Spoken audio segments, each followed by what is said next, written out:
Waalaikumsalam.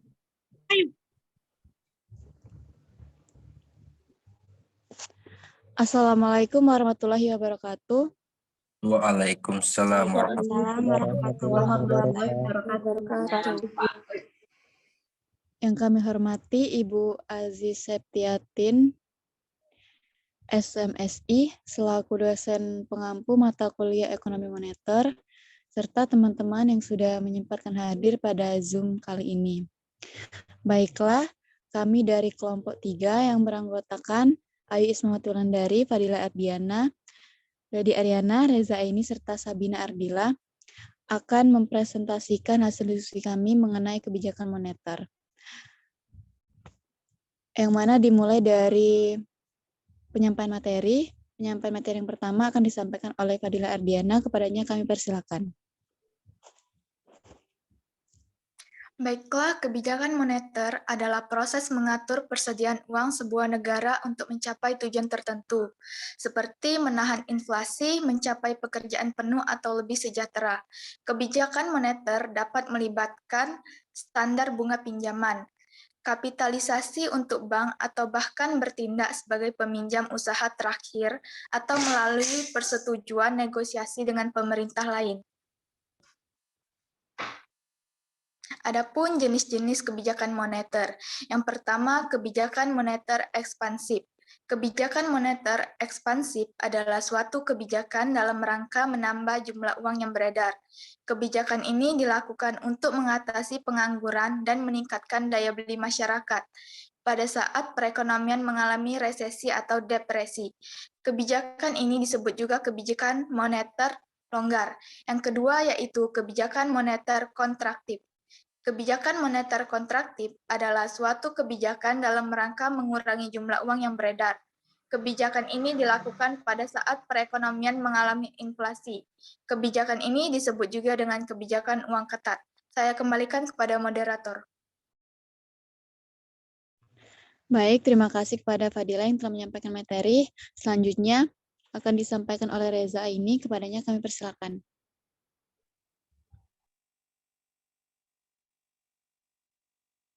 Baiklah, terima kasih kepada moderator. Slide selanjutnya.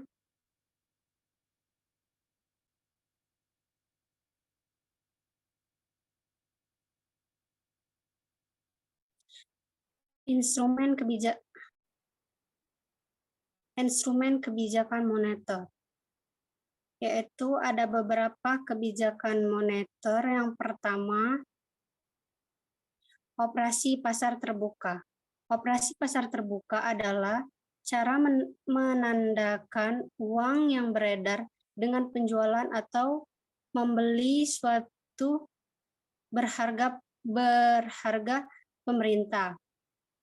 Yang kedua, fasilitas diskon. Fasilitas diskon adalah pengaturan jumlah uang yang beredar dengan memainkan tingkat bunga bank sentral pada bank umum.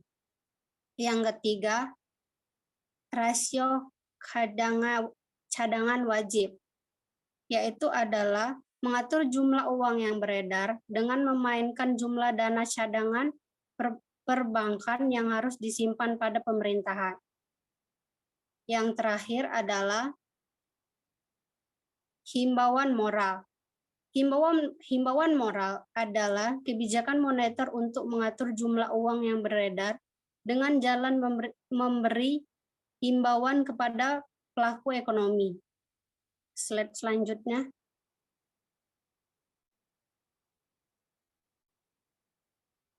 Yaitu adalah indikator kebijakan moneter. Yaitu ada 2 tingkat kebijakan. Yang pertama, tingkat suku bunga. Kebijakan moneter yang menggunakan suku bunga sebagai sasaran antara akan menetapkan tingkat suku bunga yang ideal dan mendorong kegiatan investasi. Apabila suku bunga menunjukkan kenaikan melampaui angka yang diterapkan, Bank Sentral akan segera melakukan ekspektasi moneter agar suku bunga turun sampai pada tingkat yang tetap tersebut. Dan begitu sebaliknya. Yang kedua adalah uang beredar. Kebijakan moneter yang menggunakan money articulasi adalah atau beredar sebagai sasaran menengah mempunyai dampak positif berupa tingkat harga yang stabil. Apabila terjadi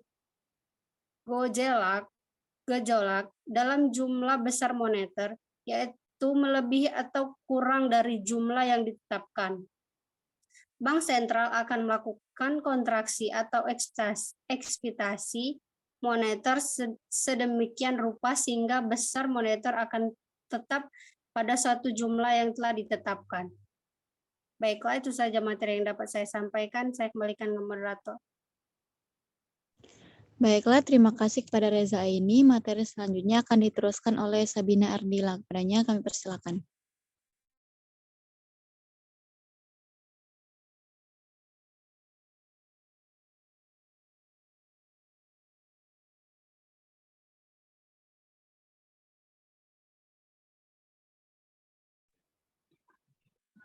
Baik, terima kasih kepada moderator. Saya di sini akan menjelaskan tujuan kebijakan moneter. Bank Indonesia memiliki tujuan untuk mencapai dan memelihara kestabilan nilai rupiah. Tujuan ini sebagaimana tercantum dalam Undang-Undang Nomor 3 Tahun 2004, Pasal 7 tentang Bank Indonesia. Hal yang dimaksud adalah dengan kestabilan nilai rupiah antara lain adalah kestabilan terhadap harga-harga barang dan jasa yang tercermin pada inflasi. Untuk mencapai tujuan tersebut, sejak tahun 2005, Bank Indonesia menerapkan kerangka kebijakan moneter dengan nilai inflasi sebagai sasaran utama kebijakan moneter. Dengan menganut sistem nilai tukar yang mengembangkan preloading, peran kestabilan nilai tukar sangat penting dalam mencapai stabilnya harga dan sistem keuangan. Baik, itu saja saya bisa jelaskan. Kembali lagi kepada moderator. Baik, terima kasih kepada Sabina Ardila. Materi selanjutnya akan diteruskan oleh Ayu Ismawati Wulandari. Kepadanya kami persilakan.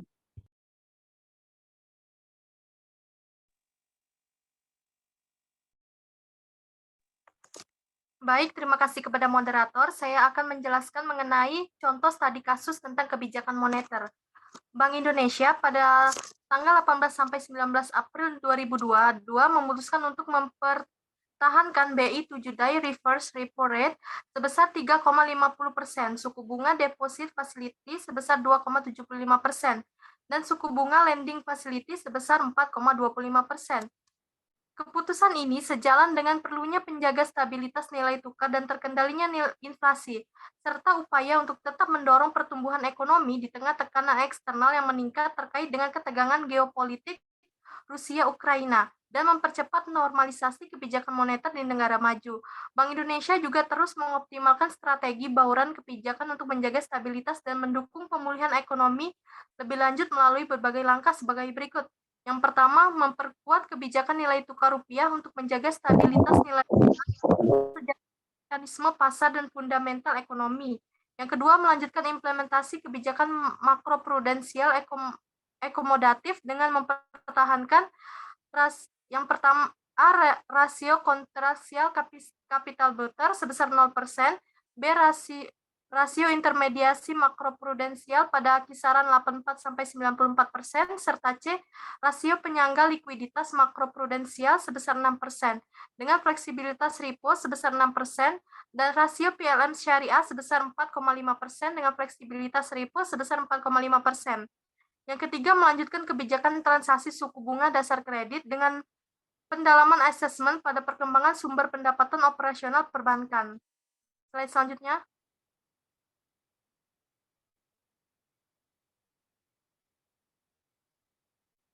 Slide selanjutnya.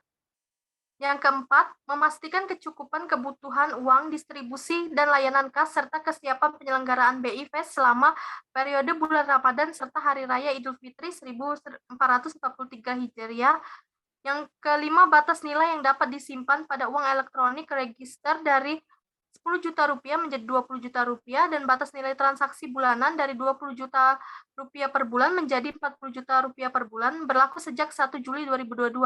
Yang terakhir, memperkuat kebijakan internasional dengan memperluas kerjasama dengan Bank Sentral dan otoritas negara mitra lainnya, fasilitas penyelenggaraan promosi investasi dan perdagangan di sektor prioritas bekerja sama dengan instansi terkait, serta bersama Kementerian Keuangan menyukseskan 6 agenda prioritas jalur keuangan presidensi Indonesia pada G20 tahun 2022.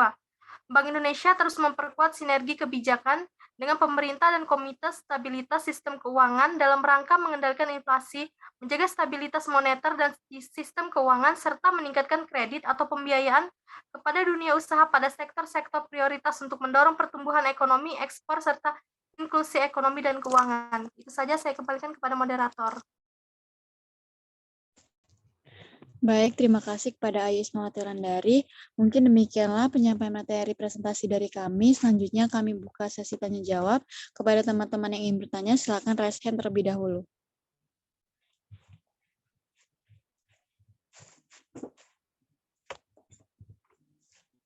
Baiklah, kepada Yunika Indah Utami, kami persilakan. Terima kasih moderator. Saya Yunika dari kelompok 7 izin bertanya. Apakah kebijakan moneter hanya digunakan saat perekonomian dilanda krisis? Terima kasih.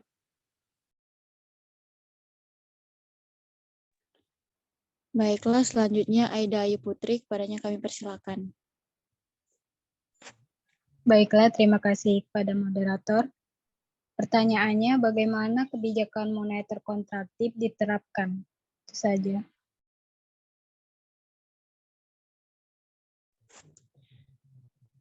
Selanjutnya, Alda Febriaheti, kami persilakan. Baiklah, terima kasih kepada moderator. Saya ingin bertanya, mengapa kebijakan moneter dengan menaikkan tingkat suku bunga dapat mengurangi inflasi? Terima kasih.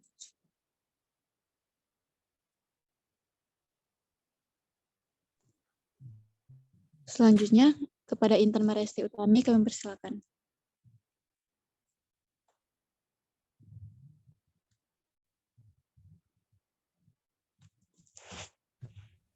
Baik, pertanyaan saya, kebijakan moneter manakah yang dilakukan oleh Bank Sentral yang paling efektif untuk mengurangi tingginya inflasi? Terima kasih.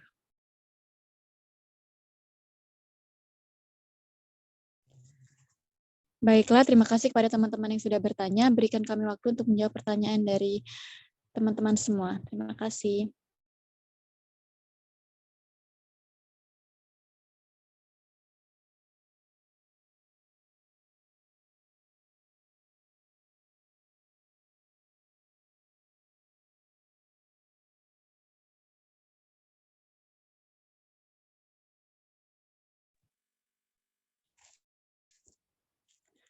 Baiklah, di sini kami akan menjawab pertanyaan dari Yunika Indah Utami yang akan dijawab oleh Sabina Ardila. Kepadanya kami persilakan.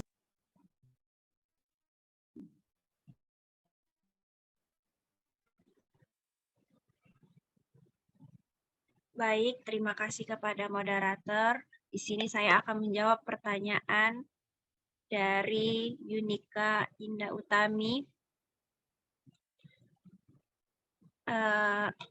Apa kebijakan moneter hanya digunakan saat perekonomian dilandas krisis?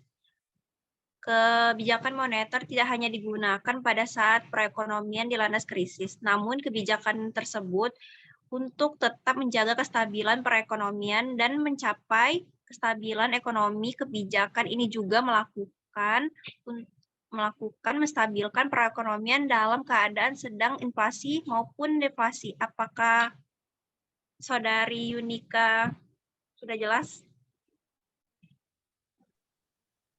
Sudah jelas, terima kasih. Kembali lagi kepada moderator. Baik, terima kasih. Selanjutnya kami akan menjawab pertanyaan dari Aida Ayu Putri yang akan dijawab oleh Ayu Ismawati Wulandari. Kepadanya kami persilakan. Baik, terima kasih kepada moderator. Saya akan menjawab pertanyaan dari Aida Ayu Putri. Yang pertanyaannya, bagaimana kebijakan moneter kontraktif diterapkan? Kebijakan kontraktif dilakukan pada saat perekonomian mengalami inflasi. Kebijakan moneter kontraktif dilakukan untuk memperlambat kegiatan ekonomi dengan mengurangi jumlah uang yang beredar. Kebijakan kontraktif dilakukan pada saat perekonomian mengalami inflasi. Itu saja, saya kembalikan pada moderator. Baik, terima kasih kepada Ayu. Apakah Saudara Aida sudah jelas atas jawabannya? Baiklah, sudah jelas. Terima kasih. Baiklah, pertanyaan selanjutnya dari Alda Febriaheti yang akan dijawab oleh Padilla Ardiana. Kepadanya kami persilakan.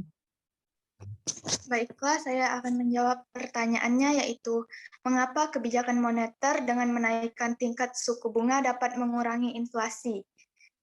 Karena naiknya suku bunga dapat merangsang keinginan masyarakat untuk menabung.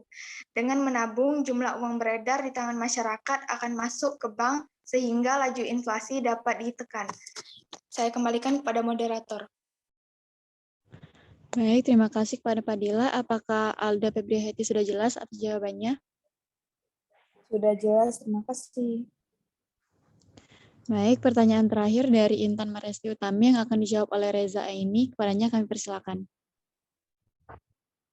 Baiklah, di sini saya akan menjawab pertanyaan dari Intan, yaitu kebijakan moneter manakah yang dilakukan oleh Bank Sentral yang paling efektif untuk mengurangi tingkatnya inflasi? Yaitu jawabannya, untuk mengatasi inflasi, kebijakan politik di diskontek yang perlu dikeluarkan oleh Bank Sentral adalah menaikkan tingkat suku bunga. Saya kembalikan ke moderator. Baiklah, terima kasih kepada Reza Aini. Apakah Intan Maresti Utami sudah jelas atas jawabannya? Sudah jelas, terima kasih. Baiklah, mungkin cukup sekian presentasi dari kami hari ini. Selanjutnya saya akan membacakan kesimpulan presentasi yang telah kami sampaikan tadi. Kebijakan moneter adalah upaya untuk mencapai tingkat pertumbuhan ekonomi yang tinggi secara berkelanjutan dengan tetap mempertahankan kestabilan harga. Untuk mencapai tujuan tersebut, Bank Sentral atau otoritas moneter berusaha mengatur keseimbangan antara persediaan uang dengan persediaan barang agar inflasi dapat terkendali. Tercapai kesempatan kerja penuh dan kelancaran dan pasokan atau distribusi barang. Kebijakan moneter dilakukan antara lain dengan salah satu namun tidak terbatas pada instrumen sebagai berikut, yaitu suku bunga, giro wajib minimum, intervensi di pasar valuta asing, dan sebagai tempat terakhir bagi bank-bank untuk meminjam uang apabila mengalami kesulitan likuiditas. Cukup sampai di sini presentasi kami pada hari ini. Kami ucapkan terima kasih atas teman-teman yang sudah join Zoom. Semoga apa yang sudah kami sampaikan tadi bisa bermanfaat untuk kita semua. Kurang dan lebihnya kami mohon maaf. Apabila ada kesalahan kami mohon ampun. Kami mohon maaf kepada Allah, kami mohon ampun. Saya akhiri. Wabillahi taufiq wal hidayah. Wassalamualaikum warahmatullahi wabarakatuh. Waalaikumsalam. Waalaikumsalam warahmatullahi wabarakatuh.